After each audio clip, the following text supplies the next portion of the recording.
morning.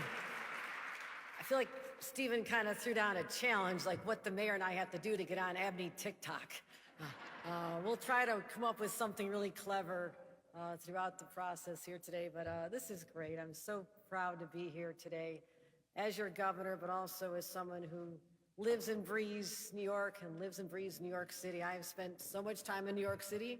I've been staying in hotels here for 8 solid years, probably have longer residency than a lot of our snowbirds.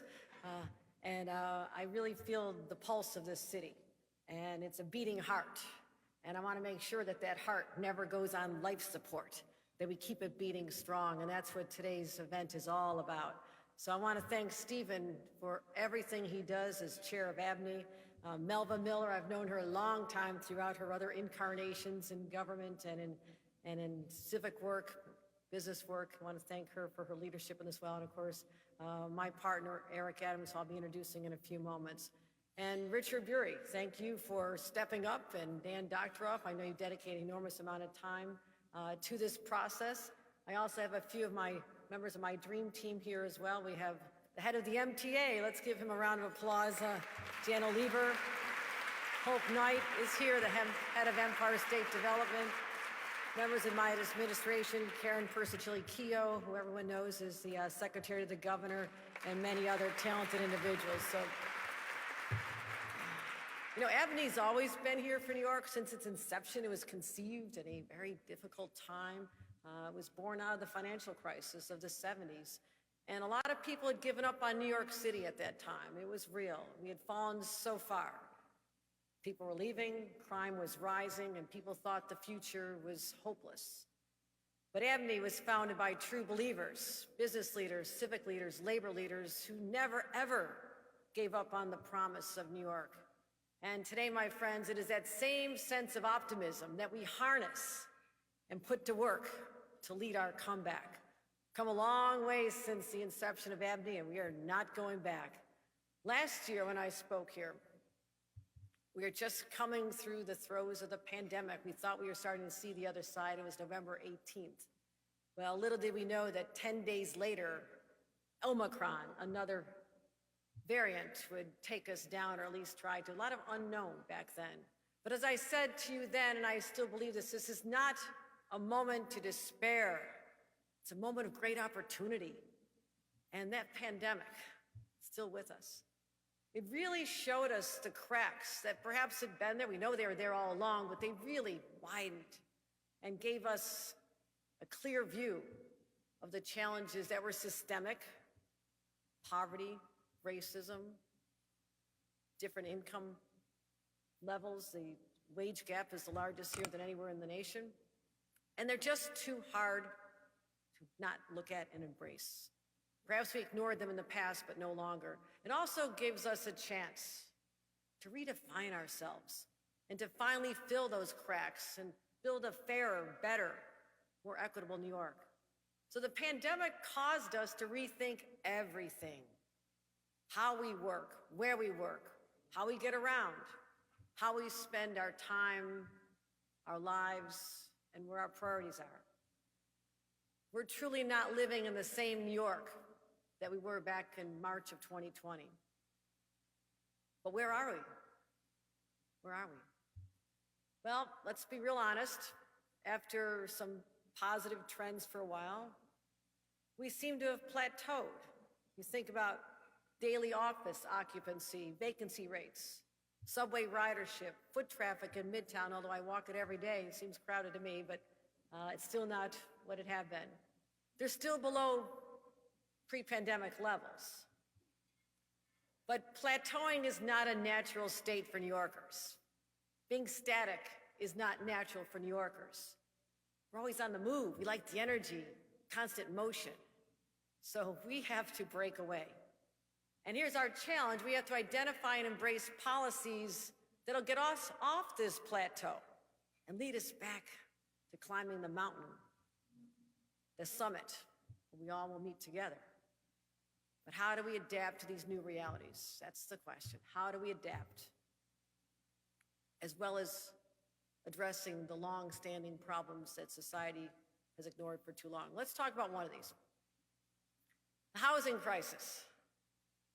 I was watching the numbers this morning. Inflation's a little better than it was. Gas prices are down, thank God. But the largest expense for people is still their rent, the cost of their housing. So this has been decades in the making, without a doubt. This is not a new phenomenon. And I spoke about this at the New York Housing Conference just a few weeks ago. And we know that New York is the place that workers, families, and businesses want to be. But many cannot afford to move here, to live here, or relocate here. And the answer is simple, not the answer. The question is, why didn't we build housing? Why? The statistic that says it all is that before the pandemic, we created jobs. We're still creating jobs. Stephen mentioned Micron. That's 50,000 jobs coming to New York State that were literally heading off to Texas. We lassoed them back. They're still not happy about it, but that's all right. So jobs are being created here, all over. We created jobs, though, at 3 times the rate as we created housing to put the people in who will work in those jobs. So that's the disconnect, leaving us with 1.25 million jobs and only 400,000 new units of housing. So the jobs are there, the housing is not. And that's why in my upcoming State of the State address, I will put forth a comprehensive housing plan. And within this, it will include the building of 800,000 new units of housing over the next decade, and I want to make it sooner than that. It's an ambitious goal, but it's one we must meet. And we're taking a similar no-holds-barred approach to our other intractable problems, childcare, public transit. We know how important these two dynamics are in terms of getting people back to their jobs. We've already made historic investments in the region, from the LIRR track, third track, getting that done was extraordinary. East Side Access, incredible. 4 Metro North stations in the Bronx. I just announced that a couple days ago, and what that's going to do, thank you, it's going to bring workers with a much shorter commute to the better paying jobs right here in Midtown. It's going to create opportunities, change people's lives, and it's long overdue. Penn Access, and why not a glorious new Penn Station, and I am not taking my foot off the pedal on that one. That has to happen. That is going to define us for generations to come when we get that finished. So I have 3 words for what we need to do for our public transit system. We have to make sure that it's clean, safe, modern. Simple words. A lot of work behind each one of those, but we're up to the task. But another one of our missing links on why we're not having the same sense of vitality in our offices, why they're not getting completely filled up, is a lot of parents can't get back to work. Childcare, especially for moms, the weight is still on moms. It was on me 35 years ago. And now that baby is home taking care of his daughter because there's paid family leave for him. So I see the cycles. I see the challenges families are facing. They want to be here. They want to raise their kids here in the most exciting place on the earth. But if you can't find a house, you can't get the childcare, it just doesn't work. So we need to continue expanding access to childcare as well. We've made historic investments and we're not done yet. So the foundation is there. The foundation for our economic recovery is right before us. We just need to build on top of it now.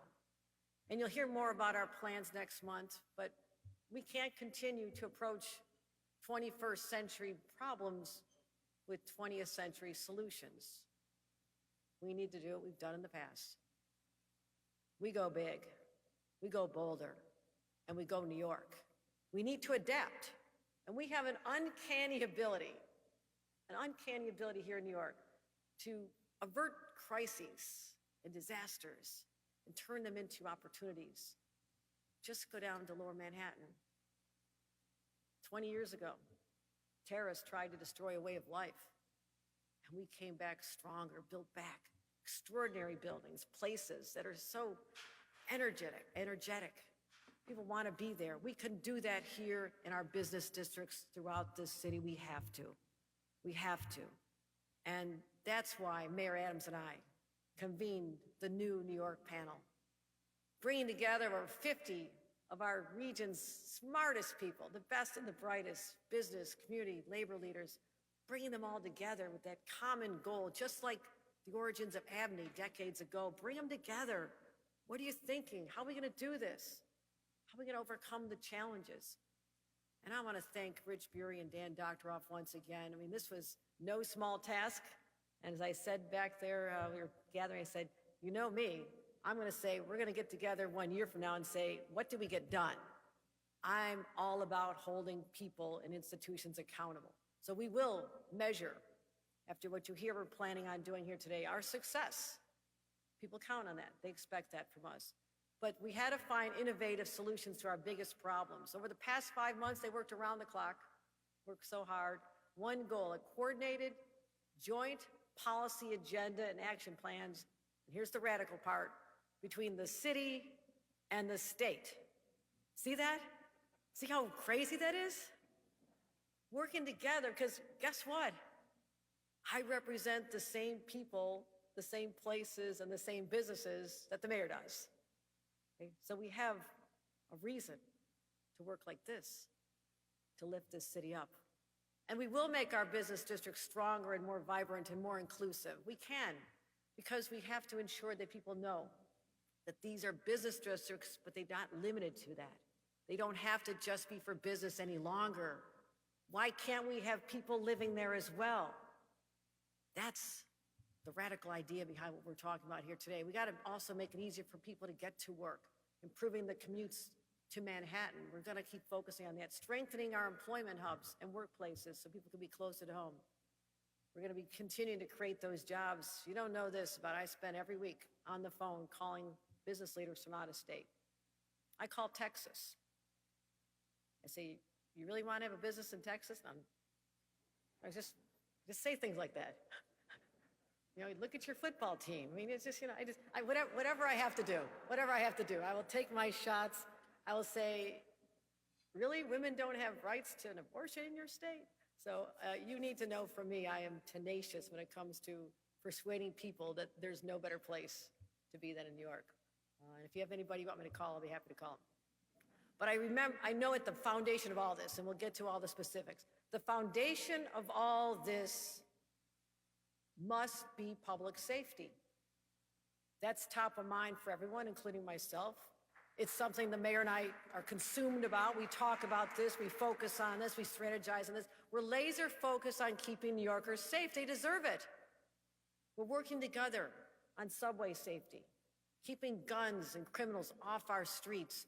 We understand the urgency, because none of this matters, we're talking about here today, if New Yorkers don't feel safe.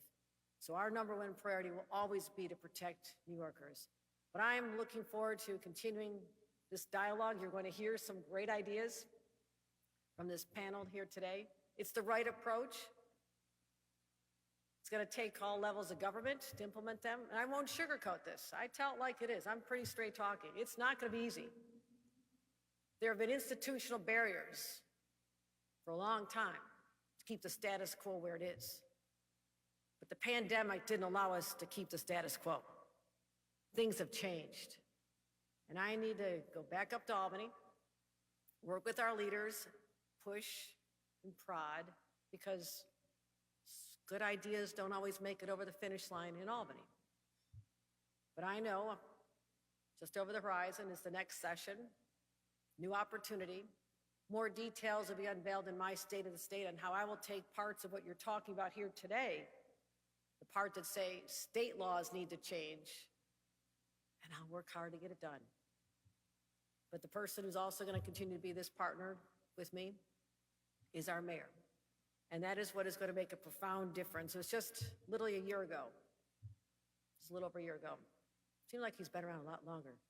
Just elected. And we stood together, and I said, the era of the governor of New York and the mayor of New York City fighting each other is over.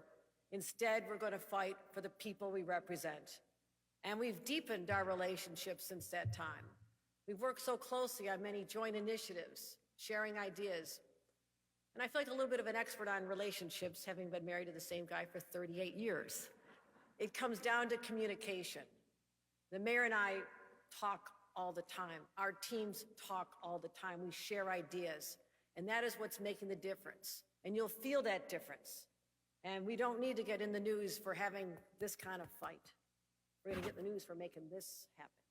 Partnership, friendship, because that's how we lift them up. And I want to thank him for his leadership up until this date, but the way that today forward, we embrace this joint effort to lift up New York City to the greatest heights, because that's what we do, because we are New Yorkers. And I want to thank everyone on this commission, all of you here, for your time and your talents. We're not done yet. We're just getting warmed up. Thank you very much.